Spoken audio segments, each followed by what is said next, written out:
దీనికి సంబంధం లేదు. అంటే కామన్ మ్యాన్ చెప్పాలంటే నేను కూడా ఓటేసి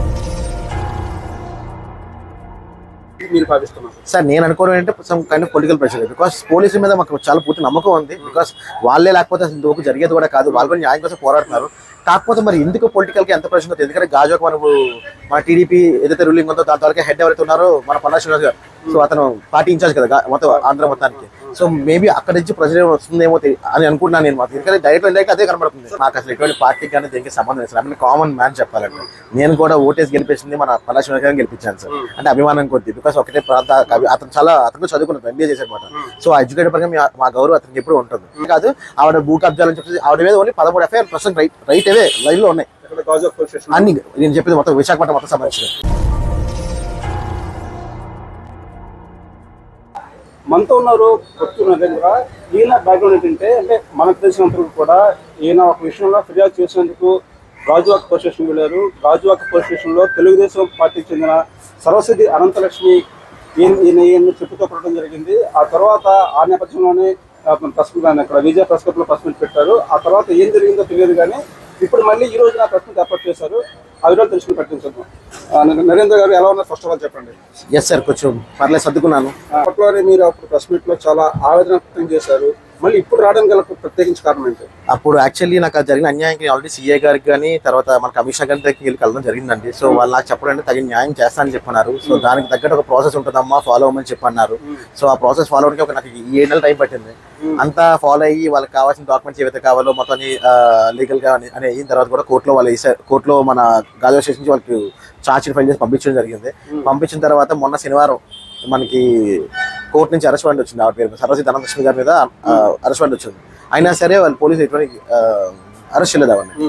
పైగా అది ఏంటంటే ఎక్కడ ఎంత చమత్కారంగా ఉందంటే శనివారం అరెస్ట్ వారెంట్ వచ్చింది. ఆ రోజు ఆవిడ స్టేషన్లో గాజువాక స్టేషన్లో ఉంది. ఆదివారం గాజువాక స్టేషన్లో ఉంది.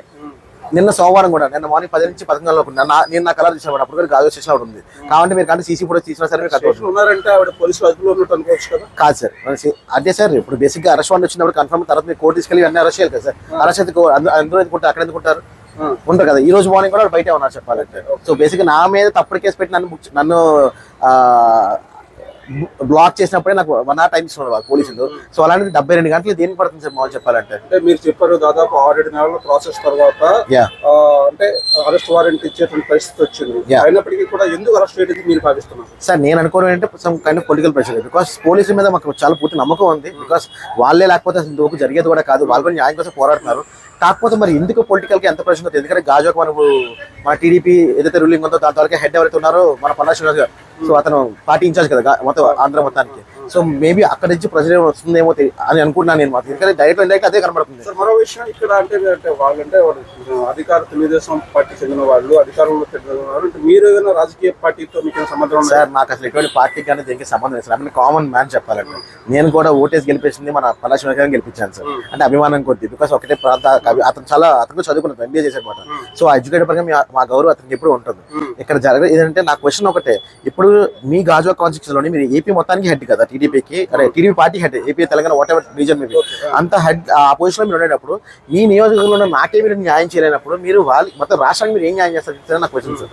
ఎందుకంటే ఈ విషయం మీ దగ్గర తెలియ కూడా లేదు. మీ దగ్గర చాలాసార్లు వచ్చింది, చూశారు కూడా. అండ్ ఇప్పుడు కోర్టు నుంచి వచ్చింది. కోర్టు నుంచి కూడా ఆపాల్సిన కారణం ఏమొచ్చింది?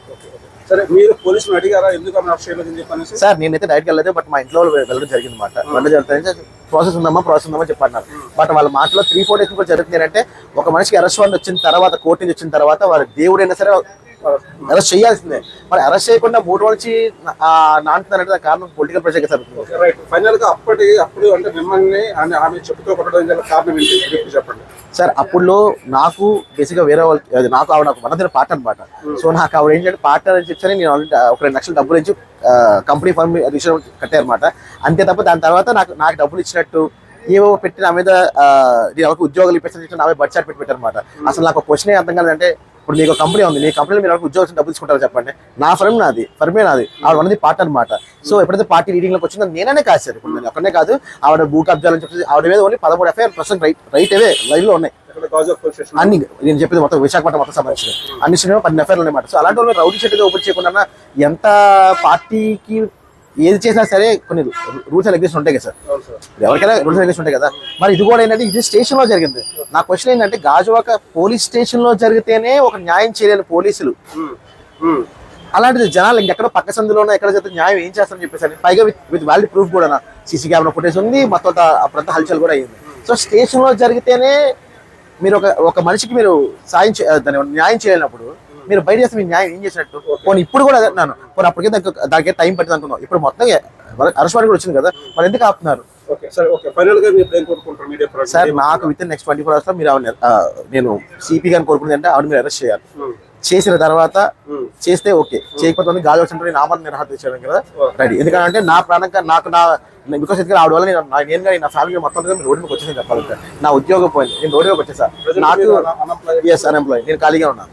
యా, సో నా ఫ్యామిలీ మొత్తం నన్ను మా నాన్నగారు 60 సంవత్సరాలు అసలు మాకు సంబంధం లేని కేసు అని మా ముగ్గురిని విడిచేసారు సార్. మాకు అసలు అందులో నుంచి బయట రానికే టైం పట్టింది. సో ఒక దాంట్లో అందులో 1% ఉంటే ఫైట్ చేసిన అర్థం అవుతుంది. అసలు అందులో ఆవిడ పెట్టిన తప్పుడు కేసు, పైగా చేసింది ఇంత వల్గారిటీ చేసినప్పుడు కూడా ఒక పోలీసులు కానీ లేకపోతే ఎమ్మెల్యే కానీ ఎవరో చేయాలి కదా సార్. గత ఎన్నికల్లో పల్లా శ్రీనివాసరావు గారు ఓటు వేసిన వారిలో ఇది కూడా ఒకరు, అయినప్పటికీ కూడా తనకు న్యాయం జరగలేదని, మరొకటి తనపై దాడి జరిగింది గాజువాక పోలీస్ స్టేషన్లో. గాజువాక పోలీస్ స్టేషన్లో దాడి జరిగిందంటే పోలీస్ స్టేషన్లో దాడి జరిగింది పక్కా ఆధారాలు ఉన్నాయి. అయినప్పటికీ ఎందుకు ఆమెను అరెస్ట్ చేయడంలో తాత్సారం చేస్తున్నారు అని చెప్పి ప్రశ్నిస్తున్నారు మన నరేంద్ర గారు. ఇదే క్రమంలో మరో 24 గంటల్లో ఆమెను అరెస్ట్ చేయాలని, అరెస్ట్ చేయకపోతే గాజువాక జంక్షన్ లో ఆమరణ నిరాదీక్షలు కూరుకుంటామని చెప్పనేసి హెచ్చరిస్తున్నారు. వీడియో జర్నలిస్ట్ ఎస్ఎం రావుతో కలిసి జగదీష్ కుమార్, జేకే న్యూస్, విశాఖపట్నం.